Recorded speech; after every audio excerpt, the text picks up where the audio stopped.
Hello and welcome to the Big Purple Blob Morning Show. This podcast is hosted by 6 professional family life and wellness coaches who are passionate about helping the American diplomatic community thrive through their unique challenges. We are also eligible family members with over 100 plus years of combined experience living abroad. Trust us, we know what you're going through. So relax as we share some practical advice mixed with foreign service acronyms, empathy, wisdom, and a bit of humor. Hello, everybody, and welcome. We are excited today to talk about the college admission and financial aid process. Do you have a child who is going to junior year or perhaps senior year in high school next year? If so, stay tuned because we have an expert with us today, Kristi Steele, and she's going to talk about third culture kids going to college and that transition and what we as parents, we need to know. I'm also here with my fellow blobber, Jenny. I'm so excited to be here with you again, Jenny. And you know that I'm also just coming back from a college tour with my son, who is a senior and graduating in just a week.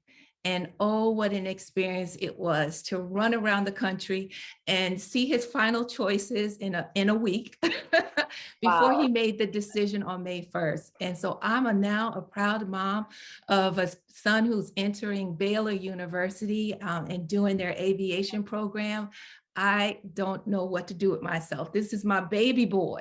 Aww. And Christy, I did not have an expert to come and give me all this great advice you're going to share today. So I'm excited that we as the Big Purple Blob can do this service for our community and say, here's some things we want you all to consider to help make your path a little clearer and a little lighter and enjoyable, hopefully for the whole family, because this is a great experience for the whole family as you watch your child go from this, dependent baby you once had to this budding adult who is just blossoming. And so I'm excited about this conversation. Jenny? Congratulations on your son. That's so exciting. Thank you.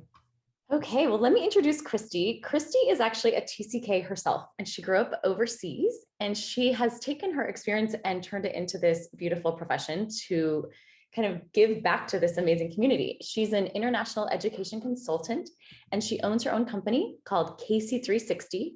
It helps TCK students and parents in the college search and application journey. KC360 consults. It conducts assessment for career and major assistance. It helps determine available financial aid and scholarship options. It provides test preparation resources, college essay writing resources, and it helps throughout the entire application process and transition to college. So this is an amazing resource for us in the expat and diplomatic community to have. So I am so excited. Christy, thank you so much for being here.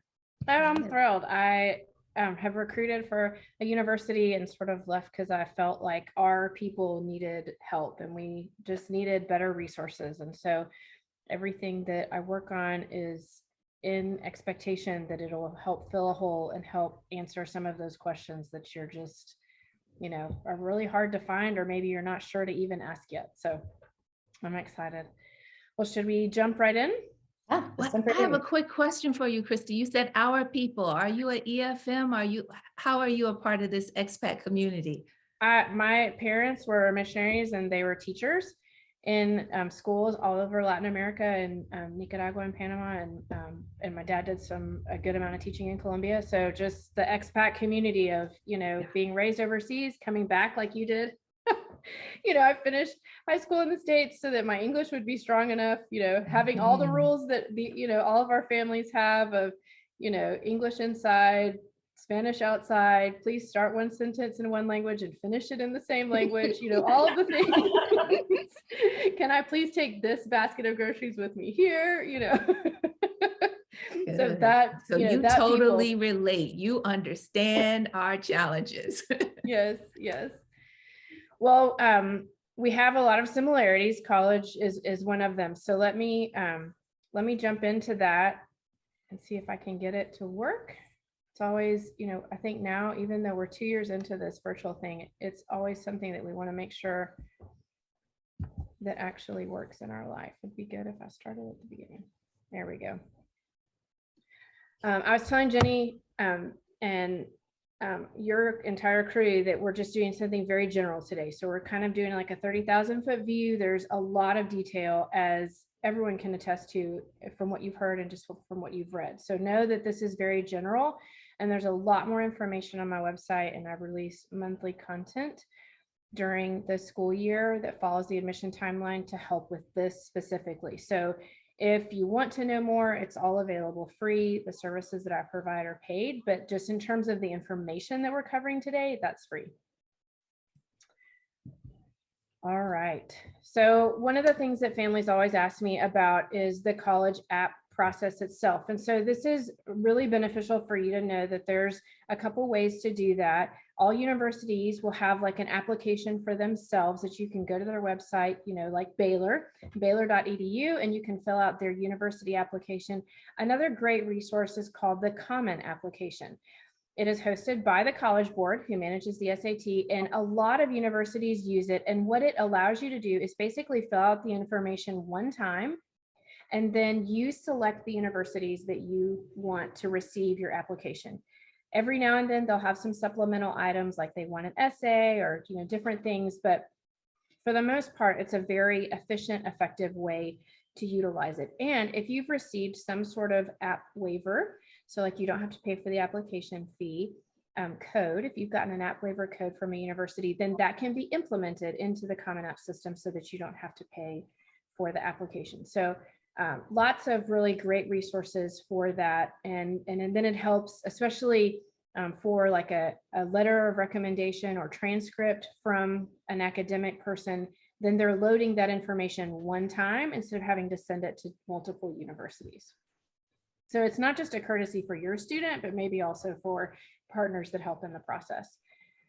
Application deadlines, there's some language that go with application. These are the three main ones. Early decision. So if you are applying to a university that's early decision, then they will send you information that you've been accepted or not, but if you've been accepted, and then you have to make a decision whether or not to accept that and join the university. And that's a binding decision. It means you withdraw all of your other applications from universities and you are going. Financial package that you like or not. It's a binding decision.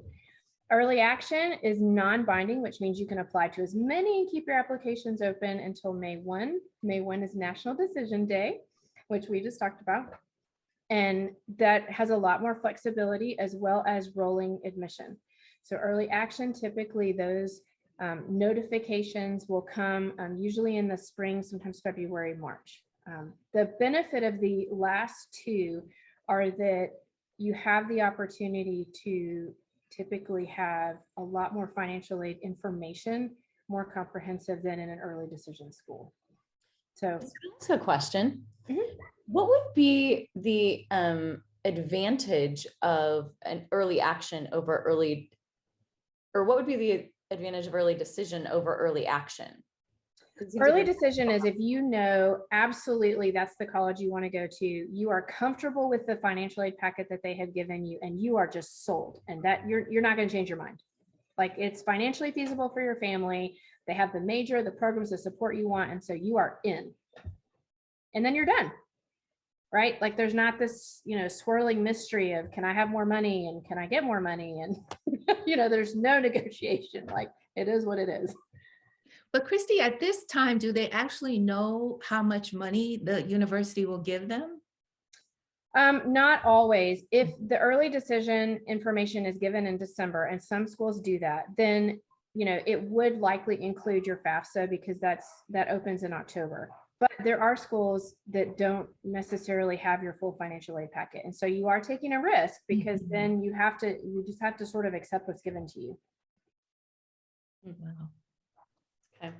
And then rolling admission and early action, the advantage to that is that there's just more flexibility, right? Like, you can feasibly go back to financial aid and say, I've paid out this, or I've had this, expense. Can I appeal for more financial aid? This sort of thing. So most of the application deadlines for early decision are usually in November. Sometimes they're in December, but usually in November. So I think, the thing that I tell students, that if you don't hear anything else from me today, know that college deadlines are real. And that's what you as a parent, but especially you as a student, need to understand. College deadlines are real.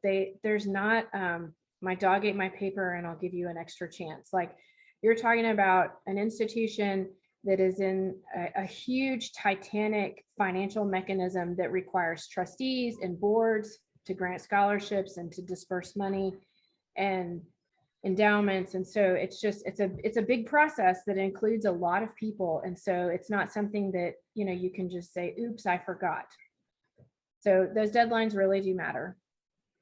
The application components, the ones that for sure you will be asked for, the top two down at the bottom, where it's your actual college application and then your test score. Then the high school transcript. Those are non-negotiable. All schools will ask for those. A lot of schools are giving the option for a test score, called test optional, and you can or cannot submit that. And so that's really up to your discretion. I always encourage students to take a test, because there are schools that don't require a test score for admission, but they do require it for the competitive scholarships. And so what you don't want is to be left out of that race because you weren't sure you wanted to take it. And so always take the opportunity to take it if it's available in your city. If you're coming back to the States and you can take it, then take advantage of that opportunity, because it would be so sad to miss out on money because you didn't have the opportunity to take it. So that has really leveled the playing field, I believe, in a lot of ways in the collegiate world, which has been really exciting to see, colleges really look at students for who they are. And that comes through in these other components, which are the academic letter of recommendation, the essay, and the interview. And this is not required for every university. And so that's something that you need to rest assured in, that a lot of times these are optional. The letter of recommendation should be academic, and a lot of times it's from like a guidance counselor, but it can also be from a teacher. So if you're a rising senior or you're a rising junior, if you're a rising senior, think about a teacher that you just loved. That is the perfect person to have your letter of recommendation. And then if you're a rising junior, pay attention this year. Who are the teachers that you really like this coming year? They would be great candidates for your letter of recommendation. The essay, this is a great opportunity for you just to talk about yourself and what you've learned and experiences that you've had, which all expat and TCK students have a huge edge over any domestic student, because you've traveled the world, you've had all these cross-cultural experiences. You have the stories that are memorable. And so, that if that's an option, I would always encourage you to submit it, even if it's optional, because it just tells them more of who you are. And the secret to college admissions is that the better you know the admission counselor and they know you, the better they can advocate for you, always. And so take that opportunity. And the same is true with the interview. A lot of students don't want to do the video interview. They feel like it's overwhelming. They don't want to be on camera. But this is an opportunity for them to get to know you and, take that time, take that opportunity to really be known and for them to advocate for you. And you never know, most college admissions reps are going to be paying attention. And some of the things you say may jog their memory to think, oh, they would be a great candidate for this scholarship, or, oh, they would be a good candidate for this program. So don't sell yourself short by opting out of things that are optional just because you don't feel like it. This is a great opportunity for you. Take full advantage of every opportunity that you have to better yourself, but also just to widen your application as a whole. Ladies, do you think there's anything that you have questions about or that families would want to know before I go to the next section? Christy, I just want to jump in on this. I think my son, he really helped basically coach me through the process, because he told me, like, Mom, I'm going to be myself. And I wanted him to present a certain way. And he was just like, that's not me. And I watched him really take ownership of explaining who he is. And I do believe that opens so many doors, because he did it, like you said, in so many different ways, in an interview, in his responses. Some of them weren't just essays, but questionnaires. And so he had to respond to those. And he was just telling me there's certain things I'm just not going to do. And one of the things is just that many of the applications or the questions are like something that's challenging. And he, being an African American, was like, well, I'm not going to belabor that. Or he says, well, and I don't really have that many challenges. I can't even think of one. He talked about his issue with weight. And, you know, so many, you listen to these, what do you call it? All the real shows. I forget. Like reality TV. Reality shows. Thank you for the word. And they have a sob story.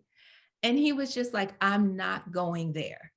And I just really think that he taught me, just give your true and honest you.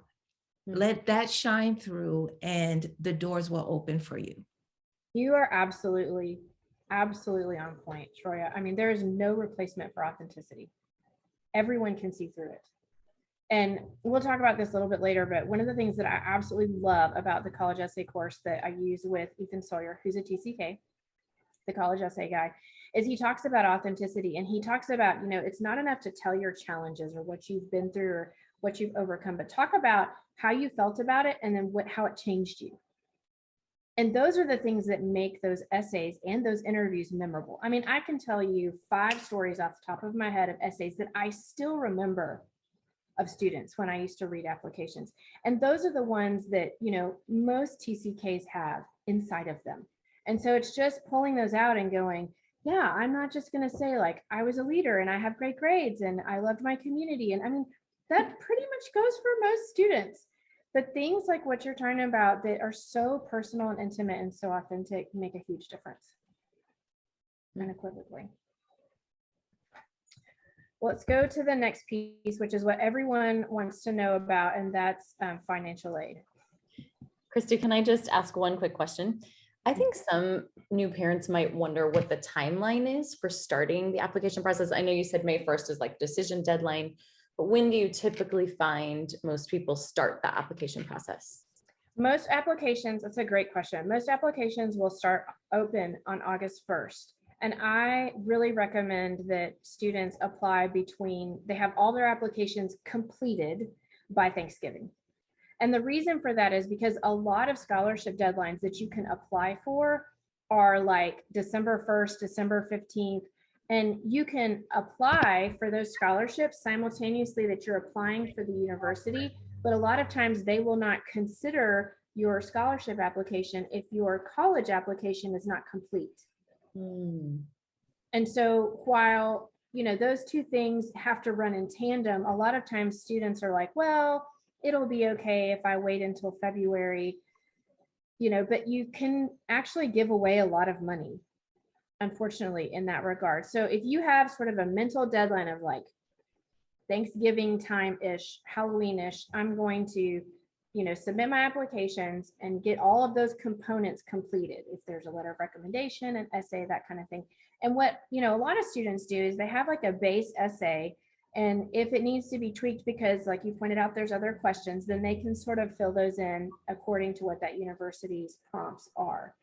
But having a base essay is not a bad thing, and then you can tweak it according. But that's really the best timeline. And then you can sort of enjoy like that Thanksgiving, Christmas holiday, and you know that everything's in. There usually are a few scholarship deadlines that are like February 1st, February 15th, but those a lot of times are major specific, or they're really, you know, niche type scholarships that are within the university. But like any honors program, you know, presidential scholarship, trustee, that level, that's going to be, you know, December 1. And you're going to want to maximize your dollars by having everything in to be considered for that. That's helpful. Thanks.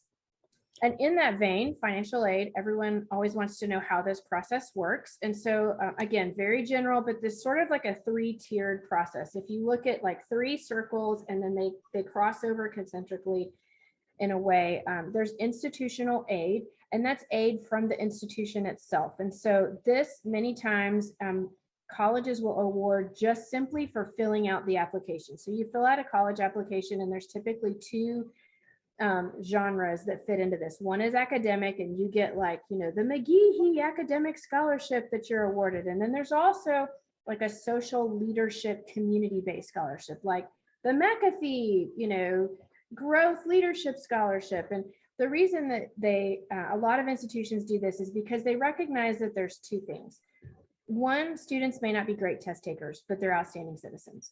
So how do you award and accommodate for that? Well, you have two types, right? You have an academic, and then you have like a leadership community-based one. And then secondly, students can have a fantastic academic track record, but also be great citizens. So how do you award or, you know, compliment them for that? So that's typically those two that you'll see.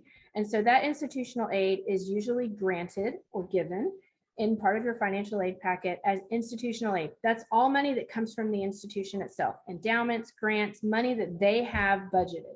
That's they control that money. And so that's something that they control, that they see, that's from their university. While there's money that a lot of times is granted within, you know, just the college application process, there's also scholarships within the institution that students can apply for, like a leadership scholarship or honors program or the history major scholarship, this sort of thing. And so that again is institutional aid. That's by the department or by, you know, a certain program that has monies for those. But again, that's all within the institution. They control that money. Outside aid is awards and scholarships outside the institution. So this would be like, I use this example because it applies to all of us, like the FedEx Moving Scholarship, right? Or, you know, the Coca-Cola, or one that a lot of people are familiar with is the Microsoft owner, now his name is slipping my mind. No. The Gates, the Gates Foundation scholarships that they have. You know, those are all outside scholarships because the institution's not responsible for them. They can't control that money. And so any money outside, those are scholarships that you can apply for. And those are fantastic. And there's a lot of money there. My recommendation for this is that if you have a student that wants to seek outside scholarships, and I don't know why you wouldn't, but all students need to just set a timer for 30 minutes. And every time that you work on that, you need to set a timer for 30 minutes and not go over that. And the reason is because you will have tremendous burnout by just trolling for hours through scholarships. And so there's a lot of databases. I have like a scholarship resource guide that's a great jumping off point for that I'll give my email address at the end, and families can ask for it anytime. Again, it's just a starting place. It is not comprehensive because it is a massive world. I mean, there's really like $1 billion worth of scholarship available, but some of them are so finite that, you know, you're not going to be able to be eligible for all of them. But if you limit yourself and set good boundaries, then those are options that I think are good. And to give it into context for your students, you know, very few of us make $500, $1,000 for 30 minutes of time. And so help them conceptualize that for an hour of their time, the return on their investment could be $1,000. That's not bad in the economics of the world. And so, you know, even if they get 5, you know, $1,000 scholarships, I mean, that's usually half your room and board. That's pretty significant. So, you know, help them quantify and help them see the return on their investment. A lot of the college application process and the scholarship is included in this is sort of like a mini job. And so I think if you go into that with the expectation that this process is sort of like a small part-time job for you as a parent, but also for the student as well. And then the third component is federal aid. And so this is for US citizens only, which most of you, I would think, would be eligible for. You fill out the FAFSA, and that's a free form where the government essentially determines how much you have put into the tax system and how much you're eligible for in terms of aid. Families can be considered for a Pell Grant, and that's money that the government gives you. You do not have to pay it back. The FAFSA also determines what the government thinks you can afford for college, according to your financial situation, and what they feel like you can pull out in terms of loans. And they give you some loan options that typically are at good rates. So that's federal aid.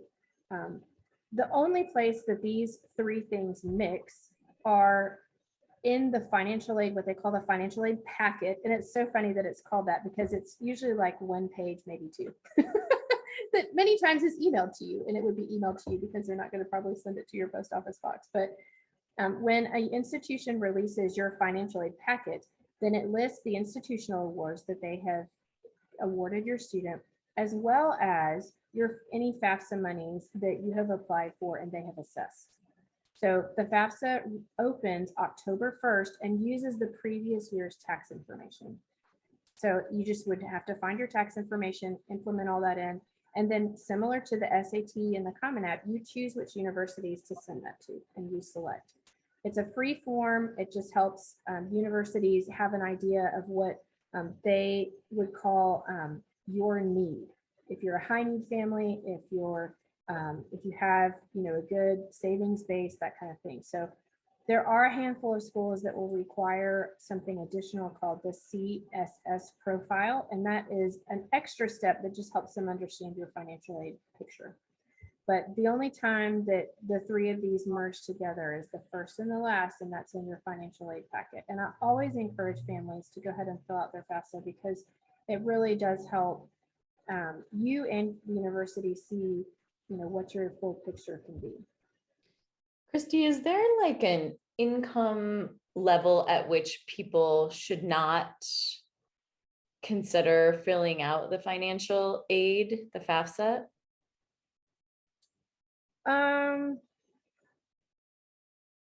If you make probably combined $500,000, probably not. But it's a double-edged sword because there are schools that actually require it and they don't give you the option to not do it. And so I think if you have an expectation that you're going to do it, you're going to have to do it, then that's probably best. A benefit of the FAFSA itself is that it does help you understand any student's eligibility for federal work study.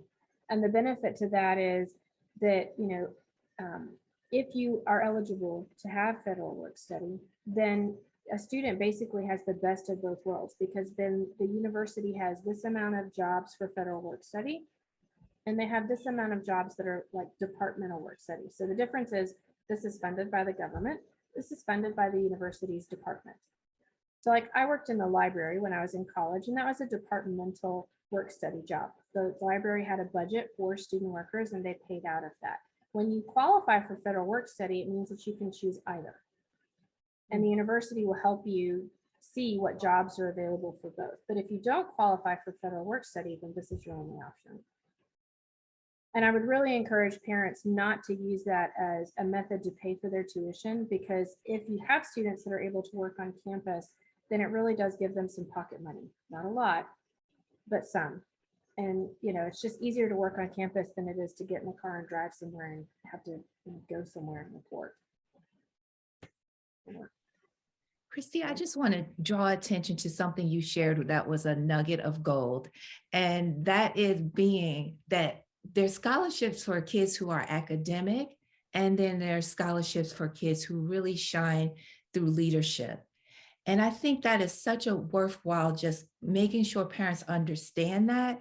So if you even have a freshman in high school, just letting them know it's okay. You don't have to be a stellar student and feel like you're never going to get into college or get scholarships. There is another way. And maybe it's a shy student. So it's worth a conversation to say, well, how would you like to express your leadership abilities in school? It could be just in one class, one subject area where that teacher falls in love with you and then writes the most glowing recommendation for you. But I want to make sure that our listeners heard what you said. Thank you. And I really can't understate, especially right now, just in this really hard time of everyone being weary, I cannot understate the importance of just beautiful aspects of citizenship. And universities have such a high value in that, because you add so much to the campus: community, life, academics. Those are irreplaceable things. And if you have a student that is shy or outgoing, they have a lot to add. and taking note of those. If you're in ninth grade, if you're about to go into ninth grade, find a little note on your iPhone, on your phone, and just, Stuart led this presentation in his grade, ninth grade, was a part of MUN. Just that note, because moms, when you get to your senior year, Australia can attest, you do not want to have to be going, all right, what did we do? Let's talk about what have you done with yourself? That's not helpful to anyone, really. So take time, and it opens the opportunity for scholarships. If you go back and you did MUN or you did Habitat for Humanity in ninth grade, go back and say, hey, am I eligible for a scholarship for that? Yeah. So lots of benefits there. Is there any other insight that you have or questions? That's fantastic. Thank you. Support systems. This is something that I think for TCKs, to me, matters even more than the academics, because you can have the best academic setup for your student, but if they do not have support systems in place, then they will not make it. And, when you moved to your country of service, there was a support system of some varying level in place for you. This is where the grocery store is. This is where you're going to want to find this. This is where you want to do this. And the reverse of that has to happen for our students as well. We can't just simply throw them to college and go, bing, you're in your passport country. You're welcome. Welcome back. They have to know, where do I buy this thing that I love at this grocery store? It's 12 hours ahead and I don't know how to pay my cell phone bill. They've got to have some point people to go to, or I'm not feeling well. How do I ask for help for that? Where is the clinic on campus? And so I've added financial in here because I think that that's a component of it, but really the support system I'm talking about is mental, physical, and emotional. Academic, they're going to have a lot of academic support. There's going to be free tutoring in most campuses. That a lot of professors love to meet with students to advise them. And so the academic support should be there unequivocally. But we'll just run through these. The financial items to consider, just financially, can you afford to go there? To me, a support system that's really important that a lot of people don't talk about are internship options for the universities that you're considering. And to me, this is huge, and it's huge on two levels. One, because you want to know that the university is connected and that they have internship options. But two, those internship options are what lead to employment of your student. So you guys as adults know you don't go to a job interview with your report card. You go with a resume. And so the resume is what actually builds that. And so internship options are really big. And we'll talk a little bit about that at campus visit at that section. And then, any savings and FAFSA that you have, that's, the financial support system for attending college. And I call this the FIT, the financial identity and time.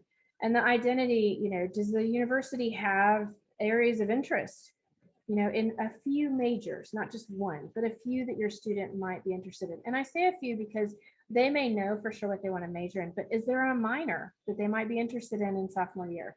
Do they speak another language well enough to CLEP out of it and add that as a minor? That's a huge investment saver. And it looks great on your resume. Where is your family and network or community based in tandem with where they're looking at school? Is it an 8-hour drive? Is it a 2-hour drive? Are they going to have a car? We'll talk about that in the next time. So, these are things that I think as you look to have your student halfway across the world, what are those components in terms of support if they got sick, if they did get COVID, if the school shut down for any reason? Where would they go? Is that 8 hours away? Is it 2 hours away? Who is your support system and base in the United States, and where are they located? And then for me, this is a huge one. Does the university have a support system for TCKs? All universities that have international students will have a support system for international students who are typically classified as foreign nationals, which is you in your country of service, the reverse of that. And so they'll have, an orientation for international students. They have all kinds of support systems, usually a shuttle that goes to a store, that kind of thing. So ask the university, what type of support system do they have for TCKs? Because this is equally as important to your student. And while they may look like a lot of people on their campus, internally, they need the same support system that an international or a foreign national would need. Many universities, especially smaller private ones, have this, and they include TCKs in freshman orientation, but they'll have one in advance for international students and TCKs. And this is a great resource because it helps them in sort of the assimilation process, but also to have other friends that they can go to over time and know that they're not alone. And then do they have, somebody that the student can go to if they feel like they need anything? I do want to have my driver's license now. How do I do that? I'm not sure how to pay my phone bill. How do I do that? They need a support person that will know how to help them in the unique way that they have. And it's not a drawback at all. It's really a benefit. But if a university has that, then to me, that is worth its weight in gold. And it's worth, if it's a $5,000 difference, it's worth it. Because you know that there are people that will get your student. And that, my friends, is priceless. It just is. So we can talk about the 5,000 if we do financial aid chats, but to me, it's not that bad. You can usually erase that in years 2, 3, and 4 if your student is an RA. Times those benefits cover that extra. So, and then time. Where is your student, spending time in relation to where that system is located? Is it far? Is it near? Are they going to need a car? That's a consideration. And then does the university provide counseling? Are they going to need time in counseling? And most students do, and the stigma with that has really been erased in the last 2 years, which I'm really grateful for. But always ask if there's a counselor. And then where are they spending their breaks? Is there a fall break? Can they stay on campus? Do they have to be off campus at Christmas? Sometimes, universities completely shut down over Christmas break because a partial shutdown means that the cafeteria staff and support staff and police still have to be there. So, ask those questions. And I would say to any family, if you have a rising senior, one of the things that you need to talk about as a couple, but then as also a family, is when your student is coming back. Because the time that takes to work out and just mentally for the student to know, I have 6 weeks, I have 2 weeks, I have 2 weeks till I get to go back, 1 week till I see my mom. And the mental encouragement that gives students really is something that can't be quantified. And so if you have those stopgaps in place, then it will help them tremendously.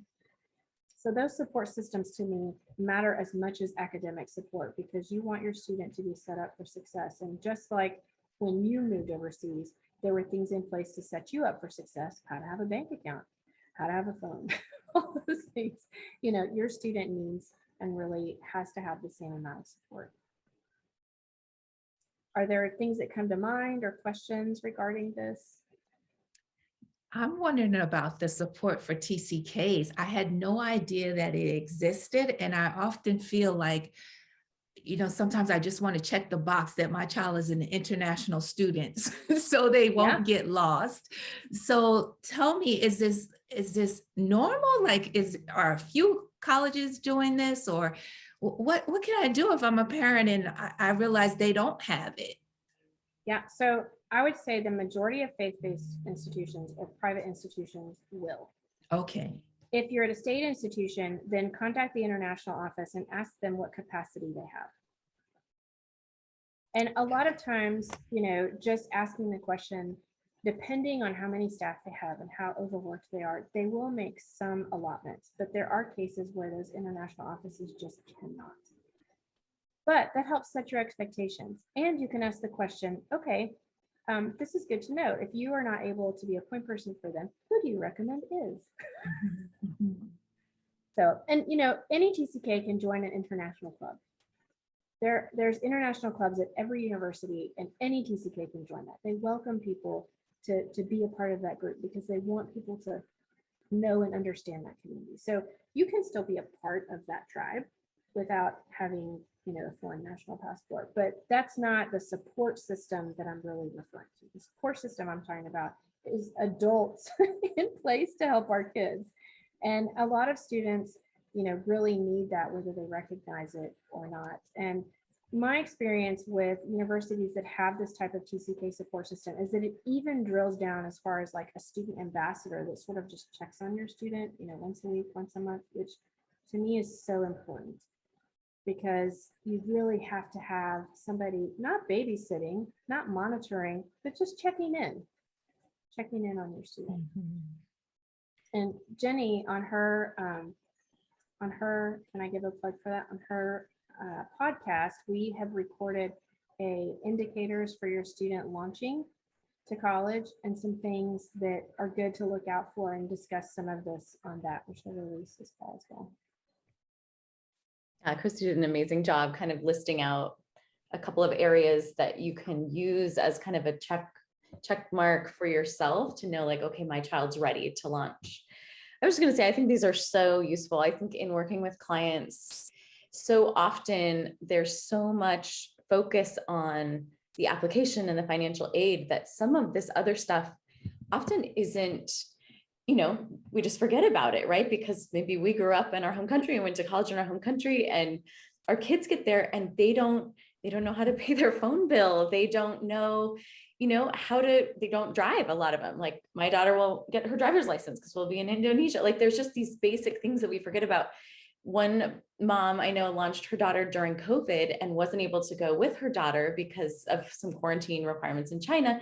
So she's sending her little daughter off all by herself to college to get set up. She's lived overseas for the last 10 years, and she's been back to the United States for summer, but it was a very difficult year for her daughter because she's repatriating. She felt very different than a lot of her peers, and, nobody necessarily could have known. It was just a really challenging year. And I think some of the things that they took away were so thankful that they had some grandparents nearby that could be a very good support system.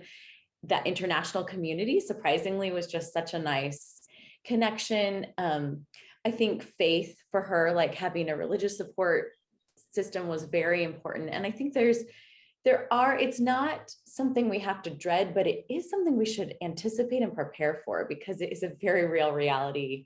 That transition is big. So thank you for pointing all these out.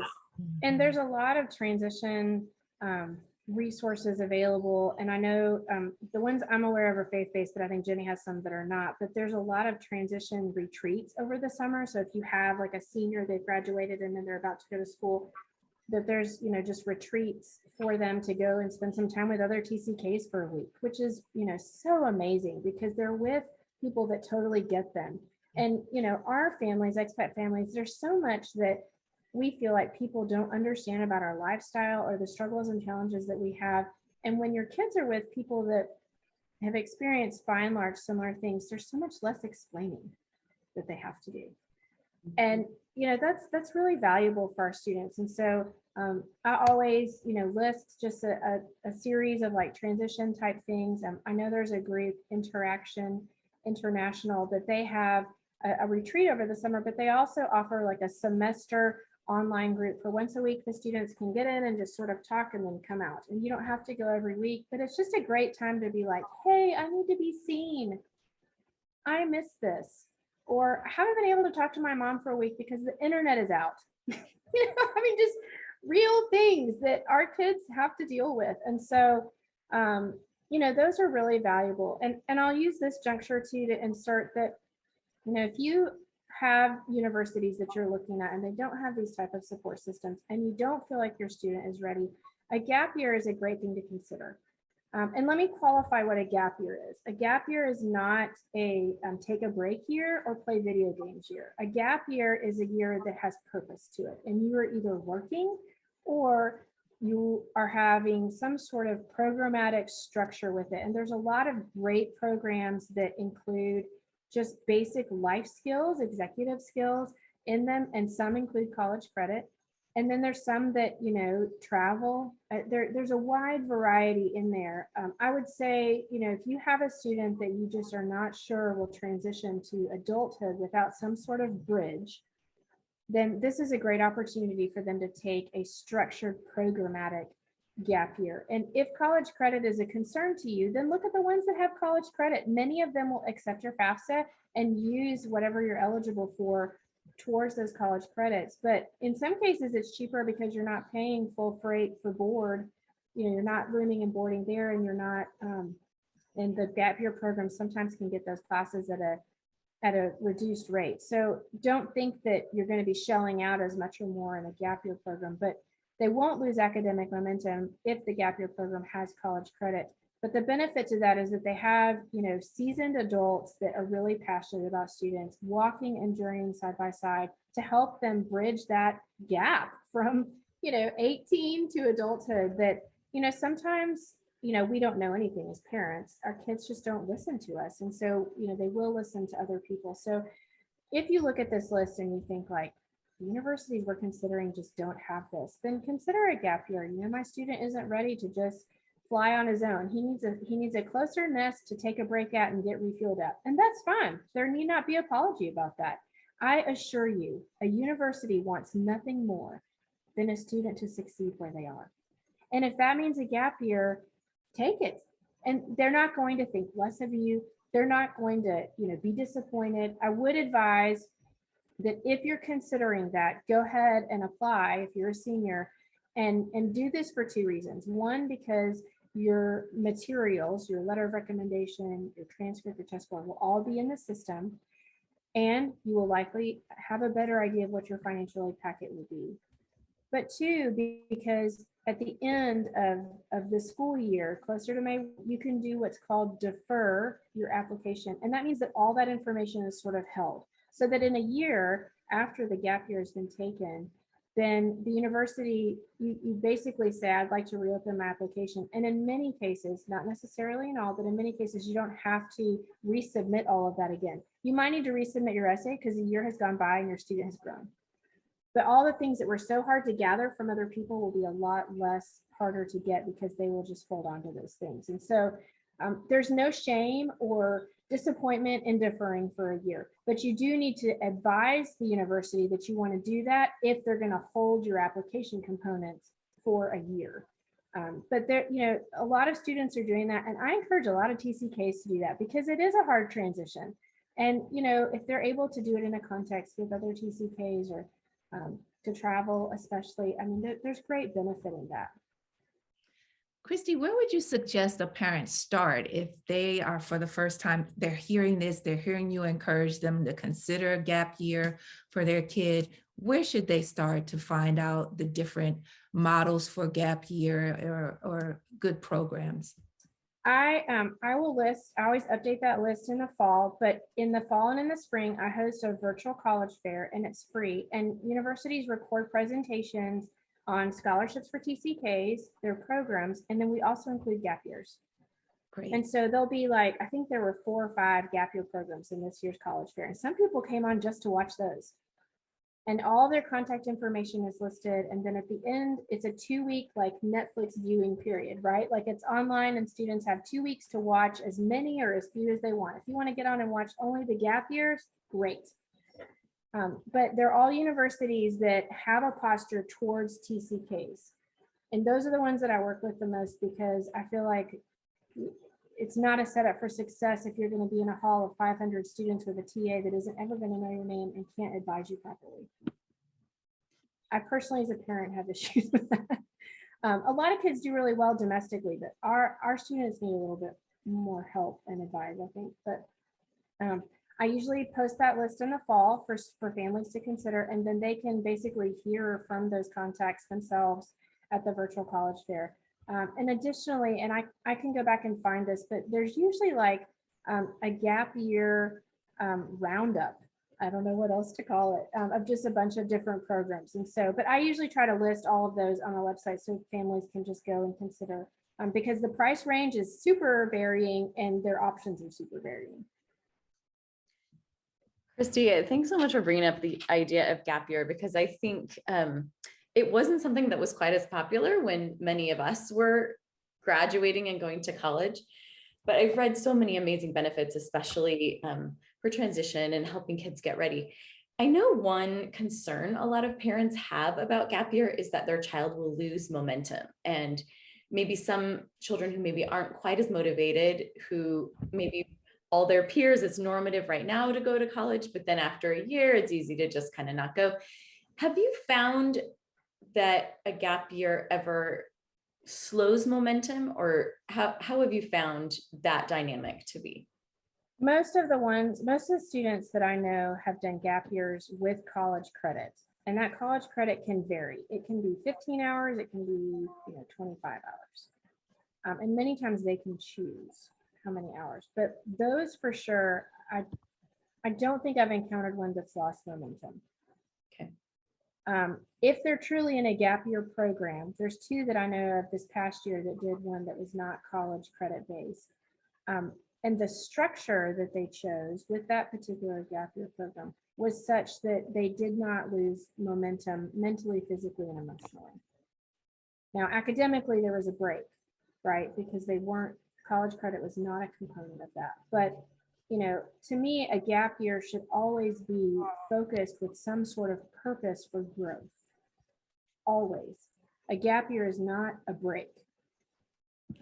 I like that. But a gap year is, purposed for growth. And so as long as, in my eyes, if your goal is growth and you list what those growth points need to be, then to me, I don't define that as momentum lost. But if, parents are concerned about academic momentum being lost, which is real, and I validate that, I'm not sure I would want a gap year program that was not college credit based to some degree for my kids personally. That's just speaking for my two kids. Then there are a lot of options out there for them to have some college credit included in it. And again, like it's a beautiful, beautiful thing to just have like that person just sort of walk beside you. It's a group of people that are fully invested in your students and want them to succeed. Good study habits, good academic habits. I mean, it's a really set up for success, man. Yeah, that's such a great idea. And I love your idea too of applying right after high school and then deferring, because then you probably have that stopgap measure of, okay, it's coming up again. You don't have to get that momentum going. Yeah, that's beautiful. Well, it saves a lot of heartache to have to go back after a year and find a counselor to send them your transcript, to find your test score. And, to me, like those are inconveniences. But as a parent, from a financial perspective, it's really helpful to know and have an idea of like what you would be paying at that college. Now, I don't really know of any university that will absolutely guarantee that financial aid packet a year from that time. You will probably have to apply for like the history scholarship all over again. But, just to have an idea of financially what you're looking at. If your student's argument is they want to work, which is great, then having a financial idea of what they're looking at helps them have a goal to work towards. Like, okay, then you need to make X amount of money this year. That needs to be your goal. And again, that's purposeful.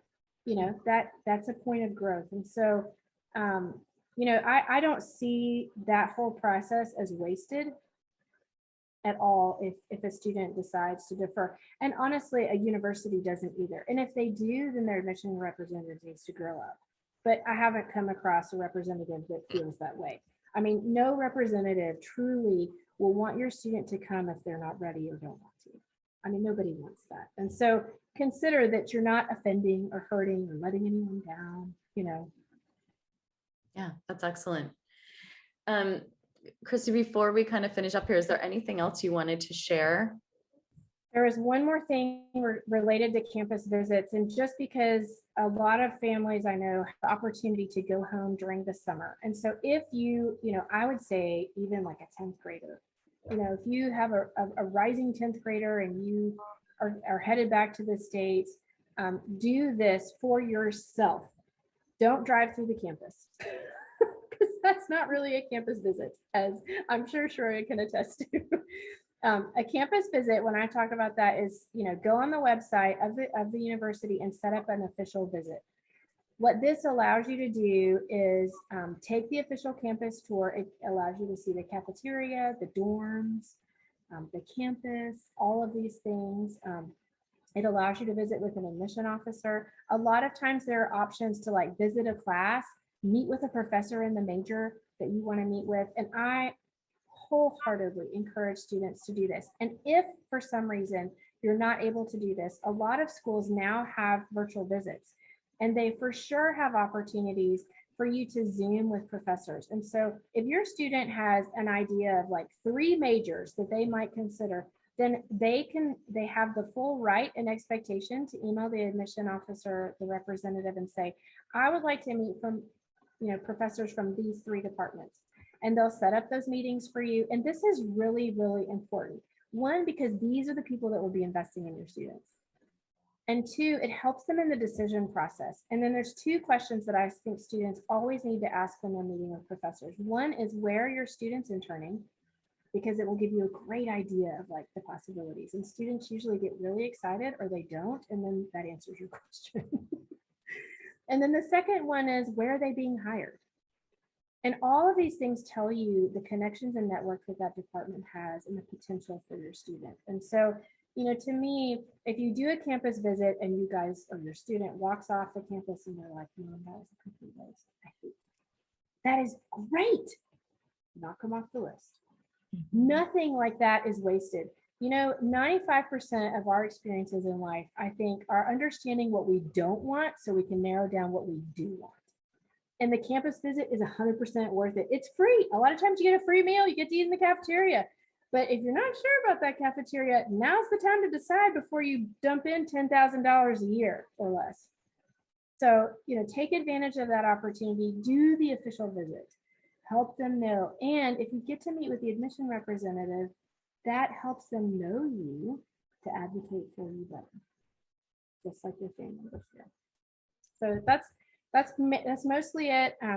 There's some additional resources. I've got some services that help students find their major. It's an assessment with Wiley Curriculum Company that helps them identify careers that they'd be successful at. And then we go back and pair those careers with what type of major and minor those look like. And the college essay course with the college essay guide, that's self-paced online. The Finding Your Major is an assessment online. And then the financial aid picture, that's also online. And it is a tool that my families love, because it tells you what the government thinks you can afford, what you can actually afford, what your funding gap is, and it includes a scholarship database resource. So any of those things are on the website you see, and I'm there, they'll have links to it. But I am definitely here to help and resource. I don't have all the answers, but I will be cheering the loudest for you and your student, because you can do this. Thanks, Christy.